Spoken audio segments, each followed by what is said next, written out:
how did you get to CIIS? Well, thank you. It's an honor, likewise an honor to be with you, Fernando. Um, and an honor to be at CIIS. What a ride. So, I am a birth, death, and abortion doula. I live on the unceded lands of the Wampanoag and Narragansett people.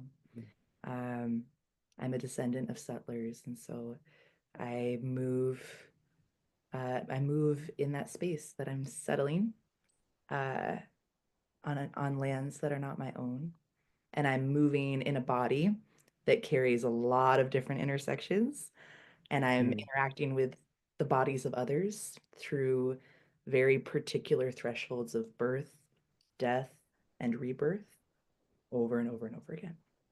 So, mm, a part of how I ended up at CIIS, it's a pretty mystical story. So, I hope we're open to mm. that. Yes, To those threads. absolutely. And that's part of why I'm at this school because I know we are. Uh-huh. Um, Absolutely. but I had been an evangelical minister for about 12 Mm, years. Um, and went through a series of my own portals and my own thresholds of death, mm, death of self and community, in some part because of understanding my own queerness. And mm, in the communities I was a part of, that was a big no-no. And so when I moved into some alignment in myself, that had very intense ripple effects. And so by mm, the time CIIS started calling, I had been through a divorce. I mm, had left full-time ministry. I had left the church as I knew it. And I mm, like to say I was like pushing off of the shores of Christianity into mm, the open ocean. And it was terrifying. mm, mm. uh, Absolutely. Yes. I can feel how terrifying that would be, right? As you woo, embark into the sea, right? In the midst of, right? All that the sea is, right? That yes, deep ocean. yes. Mm, Uh, mm, at that time, uh, I was doing DEI work in higher education. So I was mm-hmm, in academia, in an institution, in a Catholic institution. And so mm, mm-hmm, uh, it was a step forward for me in terms uh-huh, of leaving evangelicalism, but I was still very much in this ecosystem that the church had built as a queer person. mm-hmm, And mm-hmm, I went to a conference, a higher ed conference called NCORE. And mm-hmm. I found myself drawn to a session by two CIIS students who are Oh, married. wow. Um, Okay. their names are going to escape me, and I should have prepped for Yeah, that. it's all But right. I No. I appreciate so deeply their work. They're a married couple. She's Native Hawaiian and he's white. They had a framework they were teaching us of aloha with Mm, a sense of transformative leadership and care. mm-hmm, And from my work at this Catholic college, I had been gifted a picture of Guadalupe, which is an icon of Mary. mm-hmm, And it's a very mm-hmm, complicated icon because there's a lot of history around indigenous goddesses of harvest and corn and maize and mm-hmm, Guadalupe and sort of this like mm-hmm, taking over of imagery and also the integration of imagery and lineages in mm-hmm, this icon of Guadalupe. And if you look it up, it's a very mm-hmm. known icon. So that icon was always at my desk at work, just right on the wall, across from a portrait of Marsha P. Johnson. And I always joked that they were chatting. They were always in conversation with each They were other in over my head. dialogue with each other, engaged Yes, with each other in yes, deep ways. yes. Absolutely. So Uh-huh. I end up in New Orleans at this Uh-huh. higher ed conference in this session with two CIS students who are sharing, and I'm so compelled. And I'm sitting behind someone who has a Guadalupe sleeve tattoo on their body. Oh, And wow. I'm like, oh, there she is. This is so interesting. And so I strike up a conversation, and this person is also currently involved or enrolled at CIIS. And we became fast friends through the conference, and they introduced me. We went out in the city and enjoyed the time together, and they planted that seed. And so Mm. by the time I got to my interview with Alfonso Montori and I was Uh-huh. telling him this story, he took his shaky computer out and he showed me his balcony and he said, that's the Church of Guadalupe in my backyard. I was like, I'm Wow. listening. Wow. I am Okay. listening. Yes. I am Ooh, listening. I love that. Ooh, and I Um, love that you were listening, I was listening. right? That it emerged into that space for you, right? But you heard, you listened, you attuned to it, right? You didn't ignore it. You weren't just a witness to it, but you were engaged with it, right? There's a deeper engagement with it. That it wasn't coincidence, but maybe coherence, right? That Yes. Yes. there's like a deeper synergy, a synergistic, almost synchronous kind of way, right? Absolutely. Absolutely. Mm, Following mm. a little breadcrumb trail through the woods. Yeah, Uh, I love that. Well, Absolutely. after I met this friend at this conference, I went to the website. I got chills. Beautiful website. Uh-huh. Well done. Well done to our marketing team and our communications team. Such a compelling website. Uh-huh. And I started to look at the institution. I was like, oh, this place is pulling on multiple threads that I deeply Mm, care about. Streams mm-hmm, of East meets West, of mm-hmm, non-dual thinking, psychedelics, and openness to that stream, mm-hmm, decolonization and understanding mm, mm, responsibility around the colonial inheritance. mm, And I come to the work as a doula. So the language mm, birth in the body as a means mm, of transformative change. Uh, mm. it's in me. It's like one of my Absolutely. languages that I speak. So Right. I was chatting with Alfonso and talking. I was looking at different programs, human sexuality, women's spirituality, but I was trans and non-binary. So I was like, I don't know. I don't know. Uh-huh. Where do I Yeah. fit? Where do I fit? And TID as the department called me. And initially I was looking Mm, at the PhD program and then slotted into the master's program because of its transdisciplinary nature mm, and mm, that I was among kin when mm. we think about transformative change. Mm-hmm. So Right. I'll come back to this, but a part of how CIIS fits into my vocation is I am a midwife for breakthrough in the status quo. Mm, Um, and mm, shows up in movement space and in families and mm-hmm, in the collective, in our political moment. So mm. Oh, I love this because it feels like it's bringing together in an integrative way, uh, sort of what you've already been doing, what your life, how you animate life, right? What nourishes you and how you nourish the world. That you're bringing this together, even in challenges, even in the joys, even in liberation, even in oppression, even in marginalization. That you're navigating through this deeper sense of being in the world, right? yes. That connects, integrates, and engages in multiple ways, in many different ways, in nuanced ways. And this shows up not only in your work, but what I sense you're doing here at CIS, right? And what you're seeking to deepen, if you will. I don't know if I've got that right, but in a way, coming into this into transformative inquiry studies, into right transformative leadership is a deepening of where you are in this world that you're in, right, at this moment in time, right? I don't know if that makes sense. It's just Oh, sort it of does. what Oh, I'm it does. hearing and Yes. feeling from you Yes. and engaging Yeah. with you. Yeah. Yeah. And I think with evangelicalism on my back, like I think Mm-hmm. pushing Mm-hmm. off, like I needed new language Mm, and I didn't mm, have language.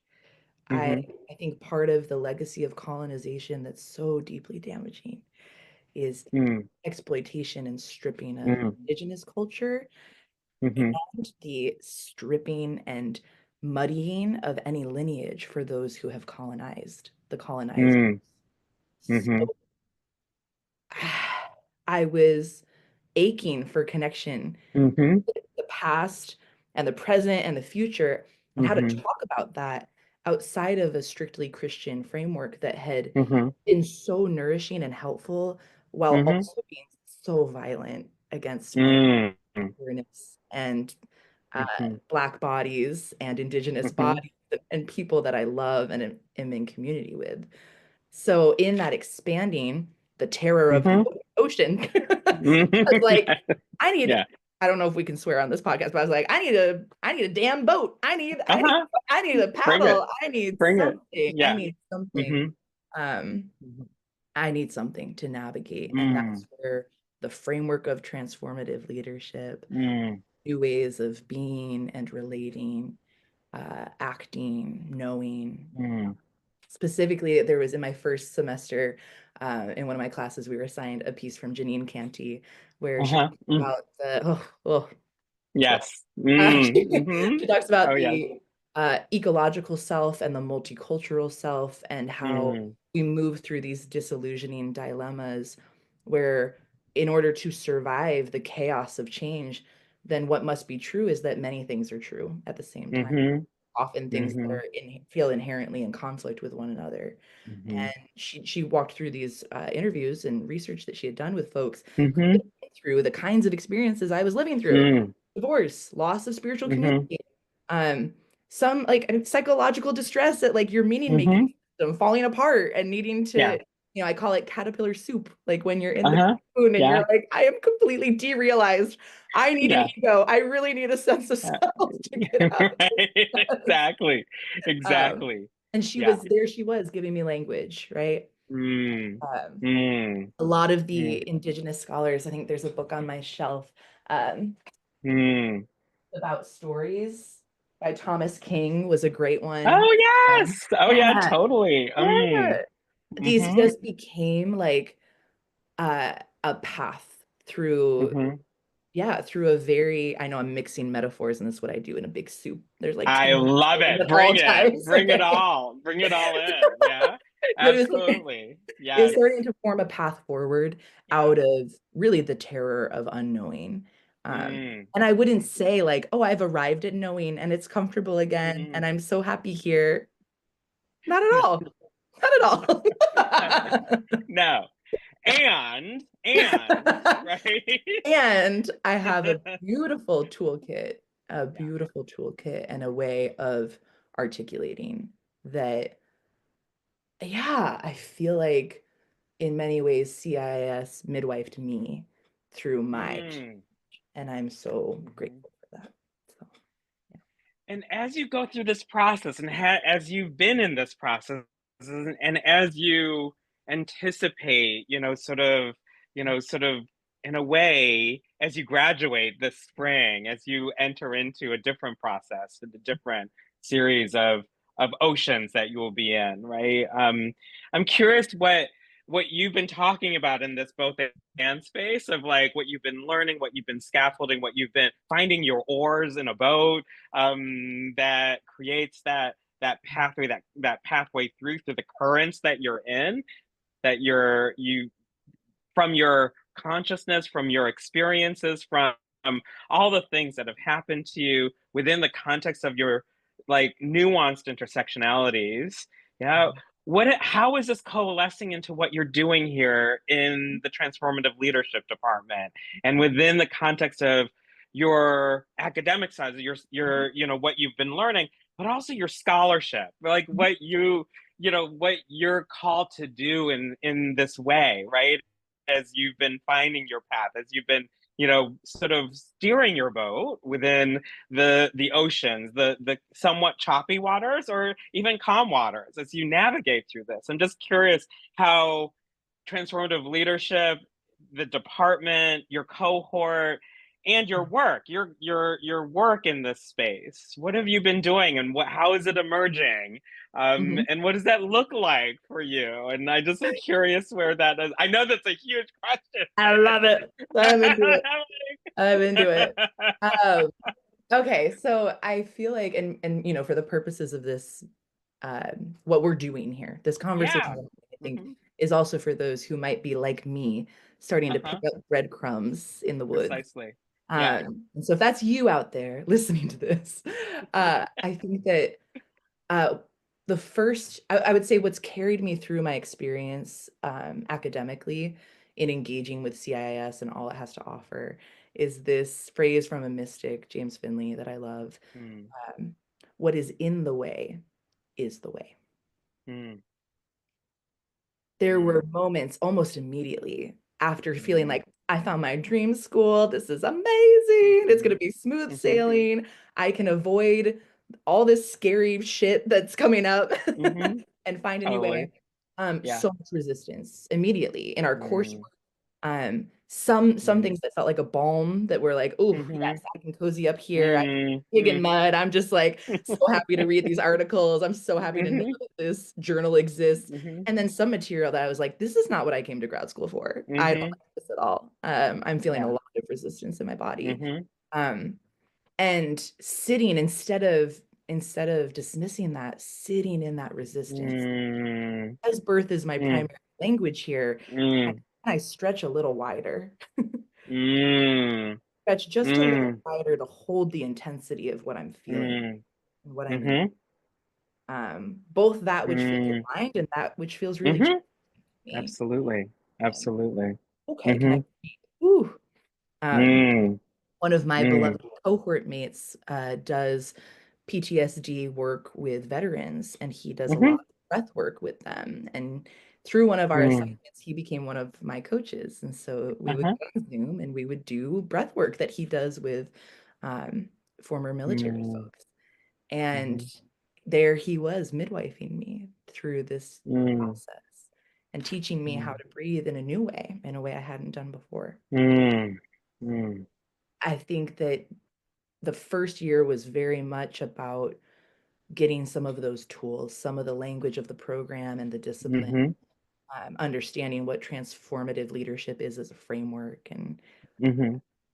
and just kind of uh, becoming accustomed to this ecosystem. Mm, Um, mm-hmm. then I took two summer electives. I took psychedelic medicine Uh-huh. and I took Ooh, archaeoastronomy. And that was so ooh, yeah. playful. It was so fun. So, so fun. Uh-huh. And again, forgive me because I didn't prep everyone's names and I'm horrible with recalling. So Don't even worry people can about look it it. up who these amazing faculty were who were wonderful. Absolutely. Uh, Absolutely. but those classes were just, yeah, a chance for me to break from the TID department, explore what else Mm-hmm. CIIS has to offer, Mm-hmm. and Absolutely. just be, I think, a little bit in love with this institution of like, I can't believe Yeah. I get to do this. This is so fun. Mm-hmm. Had the archaeoastronomy course had me after I safely had quarantined from a COVID infection, the first wobbly day of Uh-huh. the world, I went off into the woods in Massachusetts to this Mm, cave that uh, mm-hmm. we know was probably a site of indigenous ceremony that has Mm, eyesight right to where the sun would rise on the mm-hmm. equinox. And there I Mm-hmm. am needing to face my fears with a headlamp on and a backpack, Mm-hmm. crawling into a cave, like 45 minutes from my house. And I'm like, how did I end up here? What am I doing here? What is this going? What's going on? What What's is in the happening way at this is moment? the And what way. is in the way? In the way, right? Oh, wow. Wow. Wow. So, so Wow. all of Mm, that, I knew I came to CIIS wanting to write about change and think through change through the lens of birth in the body mm, and my work as mm, a doula. Um, and I've had this other calling around racism and mm, whiteness and white supremacy and colonization mm, and settler colonization. And mm-hmm, a little bit of my story is that I grew up in Europe for my whole life. Uh, mm-hmm, and my parents met in Belgium, and my family is from many places, but Belgium's sort of the closest. mm-hmm, And if we know anything about Belgium and King mm-hmm. Leopold and a Oh, yeah. lot of the legacy of colonization Mm-hmm, coming from that land and that country, um, mm-hmm, I moved to the States for college, for undergrad, mm-hmm, fully intending to get my degree and get out of here. Uh, mm-hmm. and I picked up a US History for Dummies book on the flight to the US. Uh-huh. I was like, Yeah. well, I have a US passport, but I don't know anything. So I'm flipping Uh-huh. through on the plane, trying to understand the Revolutionary War and civil rights Yeah. movement. And I get to my undergrad, and I go into the cafeteria, and there's a table full of Black college students, and I just pull up a chair. And I was Uh-huh. like, hello. Thus Mm, began my education in Black white racial dynamics and mm, the legacy of chattel slavery and mm-hmm. what it means to be a settler here and what it Mm-hmm. means to be in a white body. Mm-hmm. And that began then on to Trayvon Martin, Mm-hmm. on to so many saints, Mm-hmm. Mm-hmm. and being in community and raising white babies and thinking about my budget and my finances and thinking about where we Mm-hmm. live and where we send our kids to school and what does solidarity actually mean and what does Mm-hmm. sacrifice mean and how can we wrestle with reparations and are Mm-hmm. are micro reparations okay? Is that something we can Mm-hmm. contribute? What does this look like? So Right. in that, where this has led to my capstone project right now is Mm-hmm. a work titled Birth, Death, and Becoming Good Ancestors. Mm-hmm. And it is about white ancestral healing. And it is Mm-hmm. about, I've lived through and I was one of those facilitators through the anti-racist movement, the 2020 Mm-hmm. uprisings. Mm-hmm. I've been doing, when the 2020 uprisings came, I've been doing that work for 10 years in community. Mm-hmm. And so I was one Mm-hmm. of the people that just plugged in and was like, all right, we're going to raise money for Black organizations. We're going to do some white anti-racism work, like this Mm-hmm. whole thing. And I spent about 10 to 12 years deep in what we don't want to replicate. Right. And I am turning the Mm-hmm. corner, and CIIS is a part of that, into Mm-hmm. what do we sustainably embody? Mm. Say that again. What do we What do we sustainably sustainably embody? embody? Mm. And I am interviewing people in Mm-hmm. the community that Mm-hmm. have been doing this work for a long time Mm-hmm. and have faced those early stages of like white anti-racist development and are in a different Mm. space now. And Resma Menachem talks about this. He Mm-hmm. says Mm-hmm. he's basically like, come correct, and that means like 3 to 7 years of intense grappling with Oh yes. anti-racism and a commitment to Oh this. yes. Yeah. So Oh yes. I am Mm-hmm. curious about the people who are 7 to 10 years into this work and what that looks Mm. like. What kind of spiritual Mm-hmm. practices do you have? Mm-hmm. What what are you doing with your budget and property and assets and Mm-hmm. finances? Um, and I'm very curious about ritual and ceremony and its role in Mm. culture making. Um, Mm-hmm. because here we are wanting to not celebrate victory over Japan Day. That's a holiday in my Right. state. Mm. What do we do in its stead? What are things that Mm-hmm. can be co-created, and what is the role of white Mm-hmm. people in community to co-create these rituals and these ceremonies? Mm-hmm. How are we Yes. parenting our children? Ooh. So Yeah. that, and I am approaching that work through the lens of a birth worker, knowing Mm. the Mm-hmm. only way that sustainable change can move through the body is in the context of love, Mm. Mm. love that Mm. overcomes fear. Uh, Mm-hmm. it does concern safety, and that's a loaded word when we talk about race, Mm-hmm. but it does concern some kind of psychological safety and emotional Mm-hmm. safety so that Mm-hmm. love can do what love needs to do in the body. Absolutely. Yeah. Yeah. And right, it engages with almost a rebirthing, it feels Yeah. like, like your work invites us into a space of it's not necessarily just a repair, right? It's regenerative in this rebirthing process. In a Yes. way, in that rebirthing, right, there is a deeper work that's happening that almost reanimates our relationships with each other, and beyond our human realm almost, right? This idea that we are in a way regenerative in this space together. It Yes. invites us into that space of, hey, wait a second, what is this really about? And if the deeper sense is deep love, right? A deep relationality, right? It necessitates a rebirthing, if you will. I don't know if Yeah. that makes sense. As Oh, as I was oh, witnessing you yes. and listening to you, and I can't wait to like engage with your capstone in this way, right? It's just this, like, and it's almost remembering our ceremonies and our rituals in ways that reanimate that rebirthing process. If Mhm, that mhm. makes sense. I don't know if Oh, like you I are feel like this picking is up what where I'm you putting are. down. Yes. You seven know? generations, right? Seven Yeah, generations prior, absolutely. Yeah. 7 generations yet to Mm, come. mm, I wanted to mm, maybe riff on why I put the word good in the title of this talk. mm. Yes. Why? I want uh, to know. um, woo! uh, Part of this project is what's in the way is the way. Uh, Mm, is engaging with the good white person mm, archetype or trope. Uh, mm-hmm, mm, I've noticed this. I've noticed this in myself, and I've noticed mm-hmm, it in comrades, and I've noticed it in those who have sustained in movement work and those who have mm, that this mm. obsession with goodness, and this is Yeah. where it all comes full circle, right? Because what brought me Mm, here was leaving the shores of evangelicalism and Christianity, mm-hmm. which is many things. There are so many Yeah. Christian traditions and roots that are Mm-hmm. absolutely liberatory. The Mm-hmm. Black church is an entire Mm-hmm.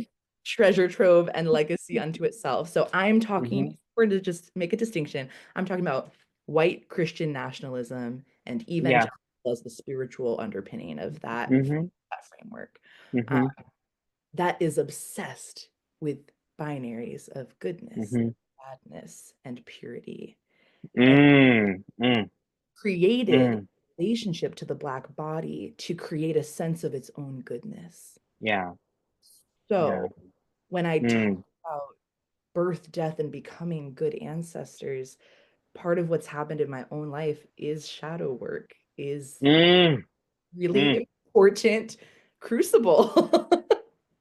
Absolutely. Deeply. Yes, Deeply. where Deeply. The Christianity I knew told me to Mm-hmm. kill my shadow. Mm-hmm. And Right. that was insufficient Mm-hmm. for, I think, the fullness of this human experience and Absolutely. true Yeah. growth that can wait for us. Yeah. And I think in wrestling with my shadow, and I'm making a lot of art, so I'm an artist, and I have my first Oh, show I up love right now. that. So, Oh ah, my gosh, really? yes, Oh my God. yes. Oh my God. Where's the show? I want to go. I wish I could go see it right now. But tell us a little bit about this because it integrates into what you're doing, I feel like. It's Yes, part of your creative inquiries, if you will, right? it Yeah.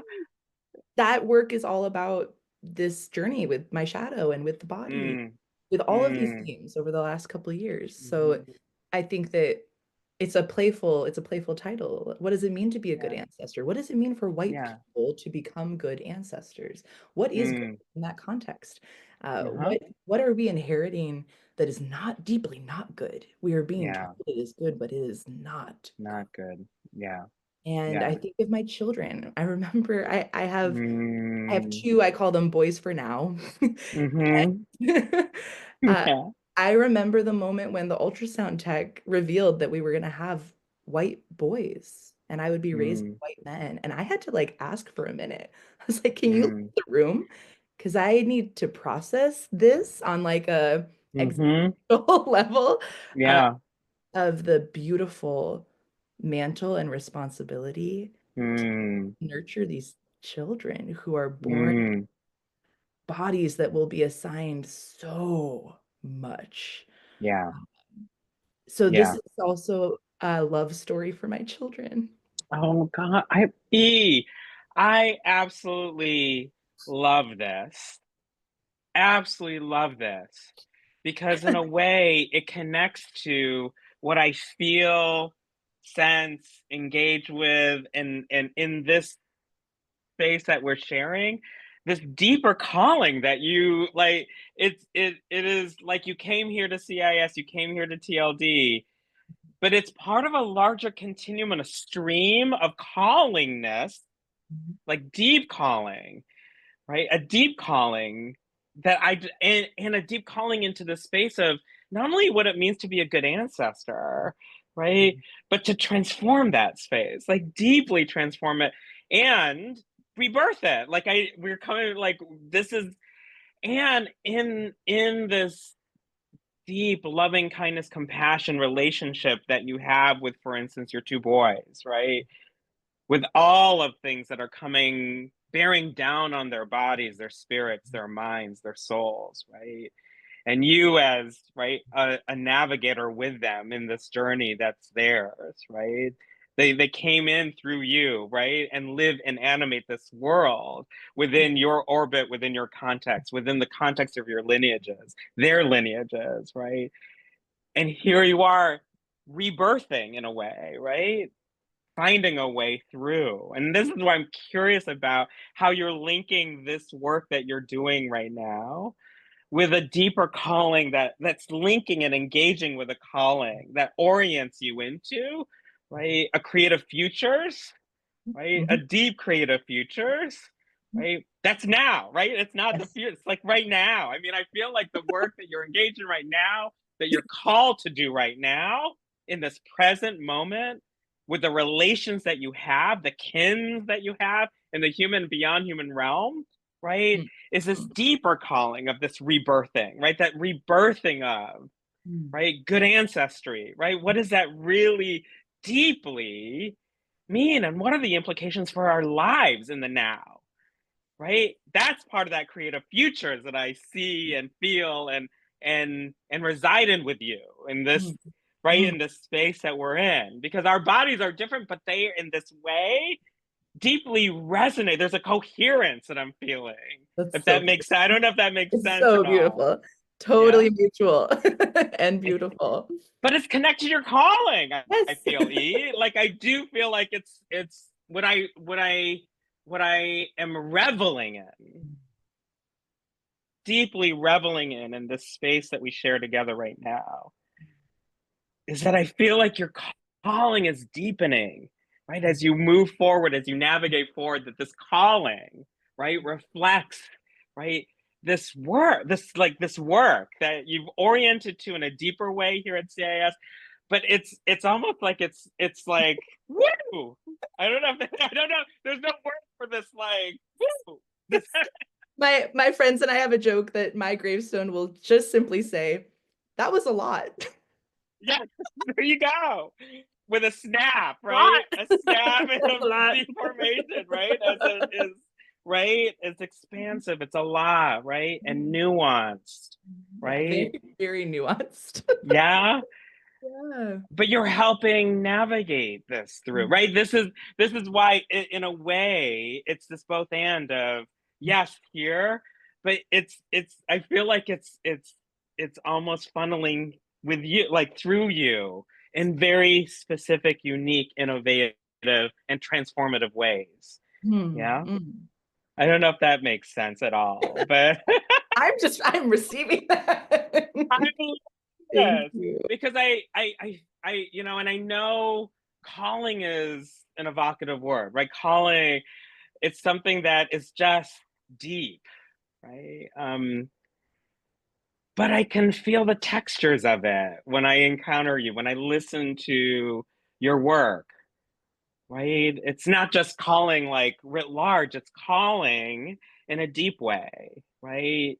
It's like you've done the work of integrating, right?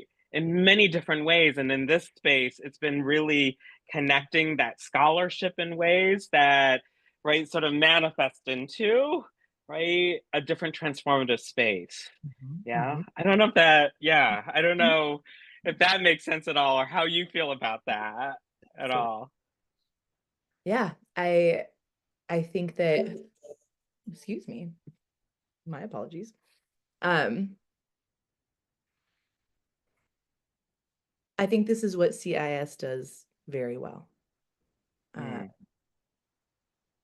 I did not want to go to a traditional institution, and it's the reason why for years I said I don't need any more higher education. I won't be getting a master's. Not because I'm not an academic. Such a mhm. little nerd and I love tooling with, I'm like, oh my Yeah. God. I was trying to Yes. explain to my parents about the potential of a PhD journey.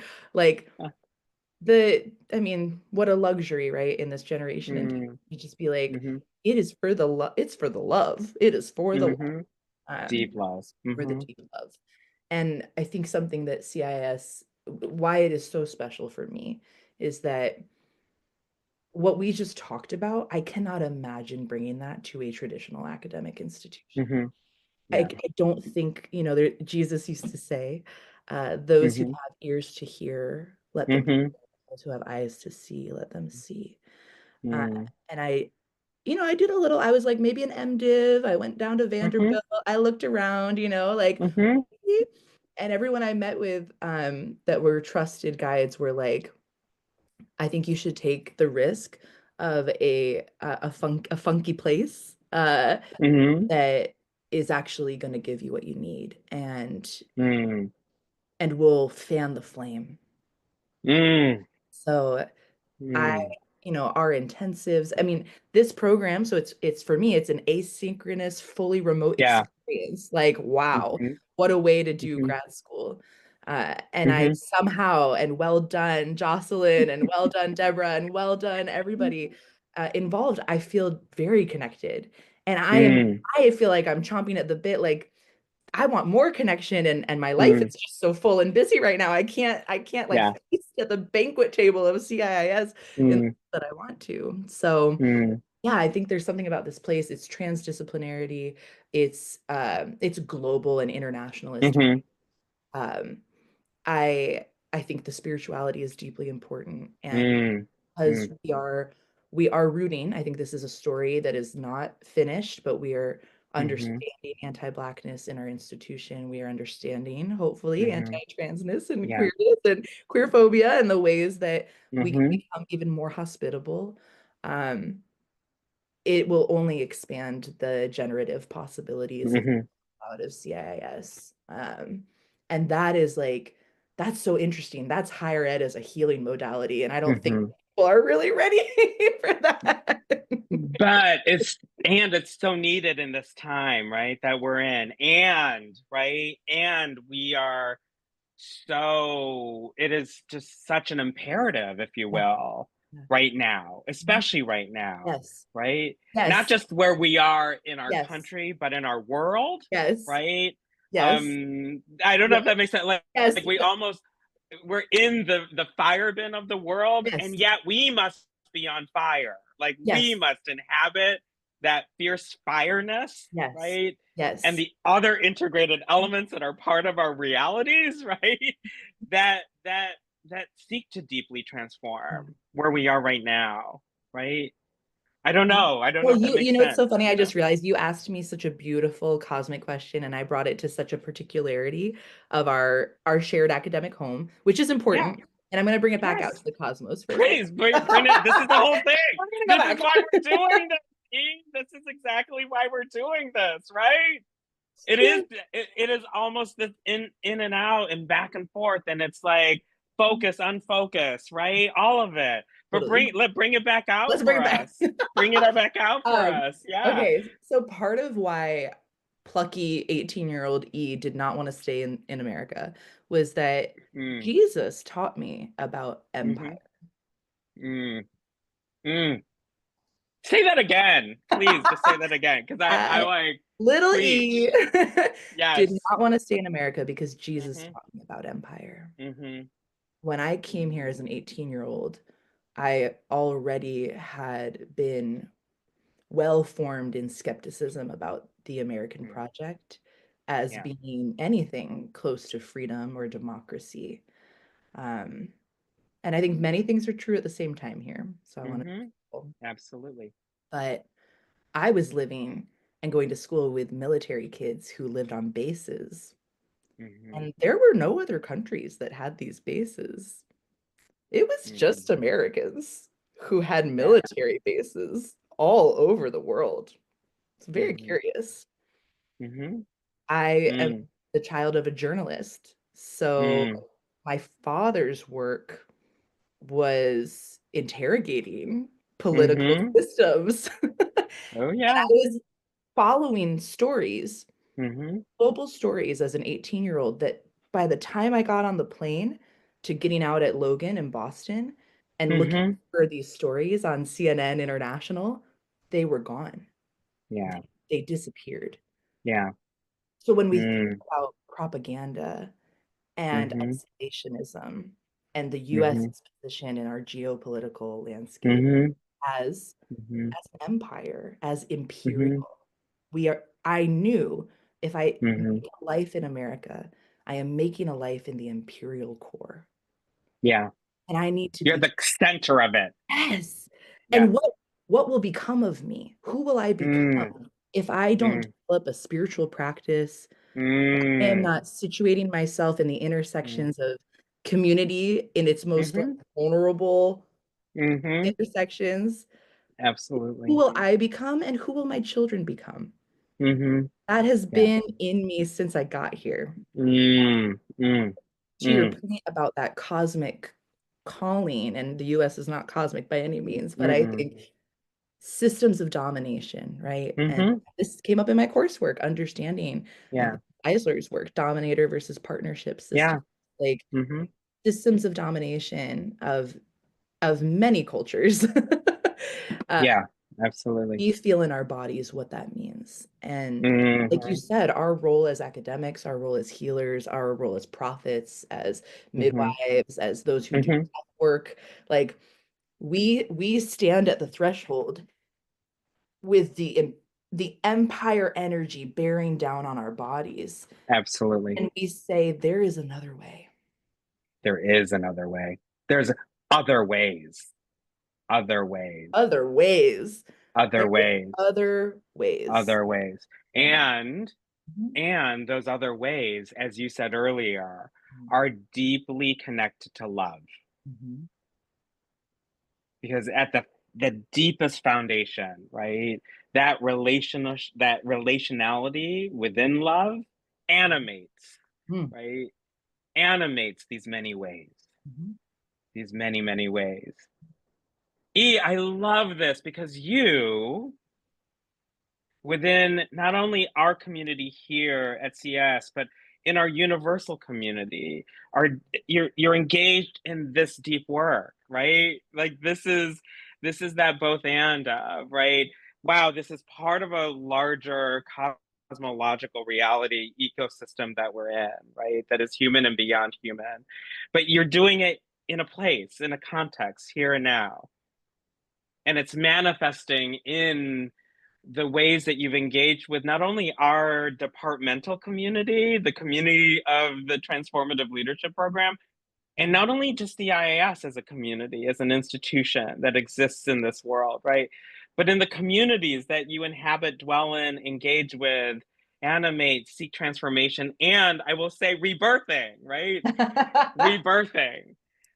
So I am I feel so blessed right now to have had this time with you and to learn to learn from you and to animate my own radical curiosity because I could actually go on and on. I want to learn more and engage with you and just like why am I not in your community? How can I know. I am Now in we your are, baby. community, but I want like wait a second, I want to be really like how do I, right? And this is what I appreciate and I just want to appreciate this time with you. And I feel blessed to be in your presence and blessed to have come to learn with you in this space. Um, I'm so excited is the understatement right now. Um, where you're going. And I hold deep sacred intentions as you navigate forward um, into this beautiful creative future that you're manifesting now with your work. So thank you for this. I'm such in gratitude to you and in gratitude for your work and your calling into this space. So did you want to add anything that as we close, is there anything you want to say and impart to others who are watching this? Yeah. Um, I just want to say that whatever barriers feel insurmountable, and for me, Mm. this is a very pragmatic conversation, but the idea of going into debt again and taking on Mm-hmm. I felt it. I felt such panic in my body, like Mm. cold sweats, shivers up my spine, tight Mm-hmm. shoulders. It was a huge hurdle for me to surrender. to the unknowing of how this was all going to Mm-hmm. work out to do this. Mm-hmm. But Mary was calling. Mary kept calling. Mm, I was mm. like, I got to do what Mary said. And I Oh trust my God. that this shit's going to work out. So Yes. whoever is listening, I don't know the particulars of your life and your situation, but I want to assure you that there is abundance out there, Mm, and we do not need to needle out an existence. These mm, systems feel so big, and right now they're being puppeteered with in ways that are so cruel to our nervous systems. Uh, mm. Empires fall, you know? Yeah. Like, I don't know Mm-hmm. if that's the barrier that's keeping you from a transformative experience. I would invite you to stay big, Mm, big in your body, mm, big and mm. open. Yeah. Yes.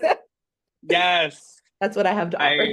I I thank you for that invitation. I'm in gratitude for that invitation, E. And that, and a deep reminder of that invitation. So I appreciate that as well. And that's a beautiful gift, E. So I celebrate our collective abundance, and I have Yes, faith. I have yes, faith. I have yes. faith I have faith with in you. with all of this. Yeah. Mhm. So, Yeah. E, thank you, thank you, thank you, thank you, thank you, thank you. I'm such gratitude.